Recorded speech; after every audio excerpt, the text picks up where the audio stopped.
Picture this: an African American woman arrested for kicking an officer.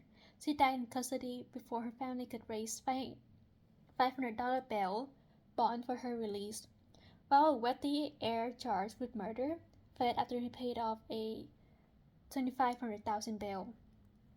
This is the situation of Sandra Bland and Robert Durst. These two cases are often compared to highlight the flaw of the cash bail system.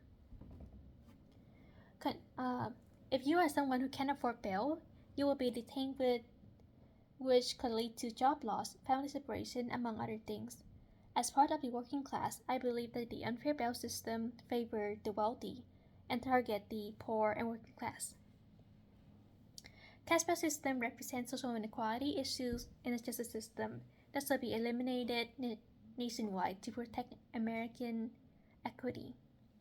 I will first discuss the background and flaws of a cash bail system. Next, propose a policy to end cash bail. And lastly, the benefit of eliminating that system. Firstly, the cash bail system is a pre-trial. What is a cash bail system?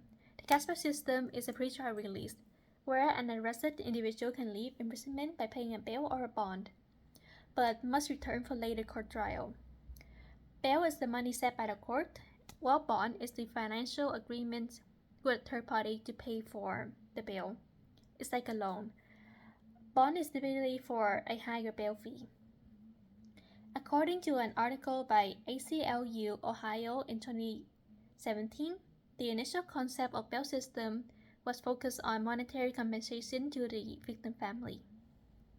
Later, bail's reform shifted monetary compensation to commercial security, meaning agencies can now capitalize on bail through bonds.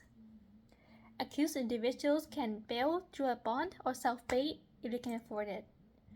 This contributes to a system where the poor remain incarcerated while the wealthy are free. For decades, people recognized that cash bail created a two-tier justice system that targeted the working class and racial minority groups. According to a 2023 research published on PubMed Central, researcher Non Cannon and Na examined racial disparity in cash bail. The research was consistent that Black defendants were more likely to be detained and subjected to higher bail requests. As mentioned before, people have long known the corrupted nature of cash bail system. So what have we done about it? Several states, including California, have attempted to enter the third wave of bail reform since 2010. The third reform focused on replacing the cash bail system with risk assessment to determine pretrial release. According to Ballotpedia in 2020, Senate Bill 10 pushes for California to end cash bail.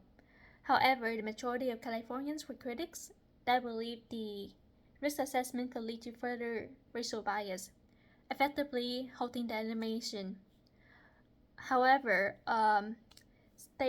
local state can still pick to continue with cash bail. To continue with risk assessments. They tried again with the Prop 25, but it also failed. California has attempted twice to end cash bail. So how do we make this policy a reality? I think that steps taken to make this policy a reality is to promote local reforms and gather social supports. In conclusion, I talked about the background cash bail system, its effect, and the step to end cash bail system. I think that the cash bail system contributes to social inequality, and we should end it to protect the justice of American people.